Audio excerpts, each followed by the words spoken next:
All right, Shalane Flanagan after NCAAs, and we're just talking this third season Yes. with the Ducks. 5th place today. How are you feeling? Disappointed just because we didn't fulfill our capabilities, and anytime we're in position to do something special and it slips through our fingers, that's disappointing. I just always want everyone to come out here and just run what they're capable of, and I try to in essence play reverse psychology and devalue the stage just so they don't feel overwhelmed by it, because they work really hard. But we had a few key athletes that just weren't able to put it together, and so that's why it's a team sport. Everyone matters.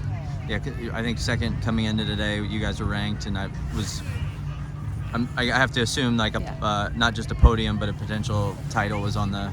Yeah, I told them to run to win. Why not go swinging big?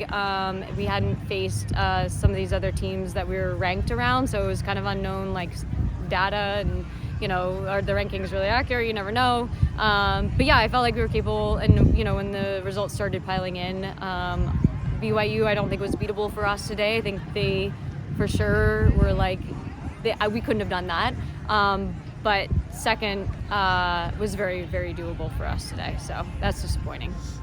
It's interesting to hear how you try to approach these meets with your ladies, because you obviously think back to your days at UNC. Yeah. You experienced some huge highs but some tough lows at this meet. Yes. What's that experience led you to how you work with these ladies?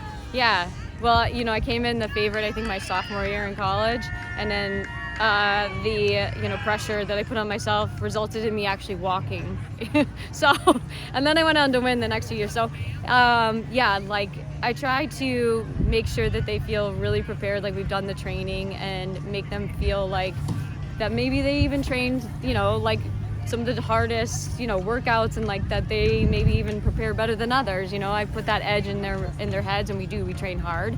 But I definitely have a bunch of track speedsters that I'm trying to convert to cross country runners. So this distance does feel long for some of them. I've got Claudia Kazmierska, who's Olympic finalist and 3:59 1500 meter runner, and she's totally out of her element out here, and she's embraced being part of the team and doing a really nice job for us. But it's hard. She wants to save something for the end and kick it in, and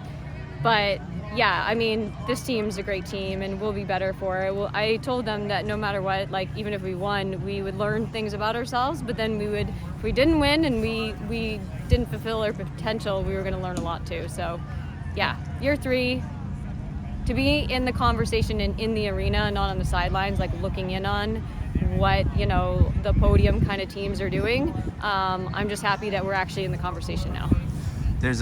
I feel like some coaches, there's a mix of how they approach a meet like this when you're at the level to potentially win. Some people are, let's just have a good day and see where that leaves us, but you're saying you're one that's we should, if we want to win, we have to think about that. Oh, right? Yeah, I'm very intentional with them. I believe in a lot of mental preparation, and they had specific targets, specific women, literally, that they were, supposed to work off of, and I think that's been really good for us this entire season. We've really keyed off of having almost dual meets.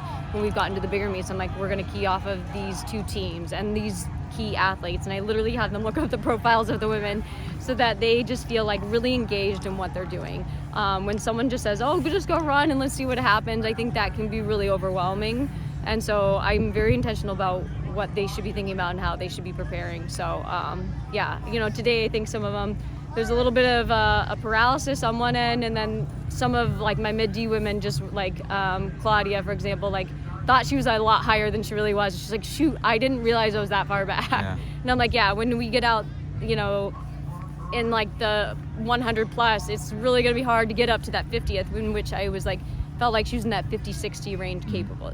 So yeah. It's a learning experience at this meet. Yeah. So 3 All-Americans. I'm sure you'll dig in and kind of have some takeaways, but any initial takeaways that are going to set you guys up good for the upcoming track season? Oh, yeah, track's our thing. So, they're chomping at the bit. They can't wait to turn around and go hit the track. So, I think in particular, those top 3 women did an amazing job. If I had to call someone out, of doing, MVP of the meet, it would be Annika Thompson. She's, a walk-on, essentially, from Oregon, and is just a super tough kid. She's, the heart and soul of our team, a glue kid, and when I first met her. Never in a million years would I have thought that she'd be an All-American. So like that is just pure grit and hard work right there. And yeah, I just feel really like honored that I get to work with a kid like that. So. Well, congrats on the finish day. I know you guys wanted more, but like you said, you're in the conversation in a big way this year, and now on to the fun part, track season. Yes, for our team it is. Yeah. Thank you. Well, thanks, Shalane. Yep.